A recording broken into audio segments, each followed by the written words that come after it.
June 1ஆம் தேதி முதல் ஜூன் 3ஆம் தேதி வரை தமிழ்நாட்டுக்கு மஞ்சள் அலர்ட் எச்சரிக்கையானது விடுக்கப்பட்டுள்ளது. கூடுதல் விவரங்களை செய்தியாளர் மாணிக்கம் வழங்க கேட்கலாம். மாணிக்கம், வணக்கம். இது குறித்தான விவரங்கள்.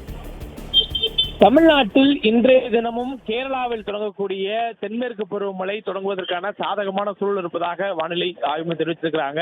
நேற்றைய தினமே வானிலை ஆய்வு கொடுத்திருந்த தகவலில் கேரளாவில் இன்றைய தினம் தென்மேற்கு பருவமழை தொடங்குவதற்கான சாதகமான சூழல் இருப்பதாக தெரிவிக்கப்பட்டிருந்த சூழலில் அங்கே தொடங்கக்கூடிய தொடக்கத்திலேயே அதே சமகாலத்தில் தமிழ்நாட்டிலையும் தென்மேற்கு பருவமழை தொடங்குவதற்கான சாதகமான சூழல் இருப்பதாக வானிலை ஆய்வு தெரிவித்திருக்கிறாங்க.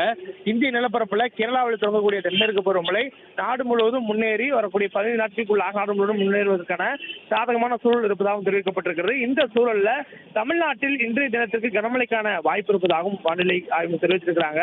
மேலும் வரக்கூடிய ஜூன் 1ஆம் தேதியிலிருந்து 3ஆம் தேதி வரையிலான காலகட்டத்தில் மேற்கு திசையிலிருந்து அரபிக்கடல் பகுதியிலிருந்து மேற்கு திசையில கேரள பகுதிகளுக்கு வரக்கூடிய வலுவான காற்றின் காரணமாகவும் வளிமண்டலத்தில் ஏற்பட்டிருக்கக்கூடிய காற்றின் மாற்றங்கள் காரணமாகவும் தமிழ்நாட்டில் ஜூன் 1ஆம் தேதியிலிருந்து 3ஆம் தேதி வரையிலும் ஓரிரு இடங்களில் கனமழைக்கான வாய்ப்பு அதிக அளவில் இருப்பதாக தெரிவிக்கப்பட்டிருக்கிறது.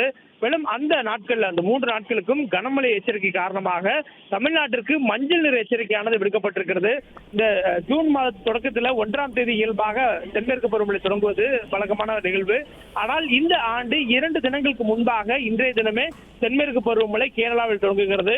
தமிழ்நாட்டிற்கு நேரடியாக அதிக மழைப்பொழிவு கொடுக்காத ஒரு பருவமழையாக இருந்தாலும் தமிழ்நாட்டிற்கு ஜீவநதியாக இருக்கக்கூடிய காவிரி போன்ற நதிகளுடைய நீர்பிடிப்பு பகுதிகளில் அதிக மழைப்பொழிவை ஏற்படுத்தக்கூடிய இந்த பருவமழை இந்த ஆண்டு இயல்பை விட அதிகமாக தென் மாநிலங்கள் இருக்கும் எனவும் இதனால் இந்த ஆண்டு தேவைக்கேற்ப அதிக அளவிலான நீர்வரத்து இருக்கும் என்ற ஒரு அறிவிப்பும் வானிலை ஆய்வு மையத்தால் கொடுக்கப்பட்டிருக்கிறது.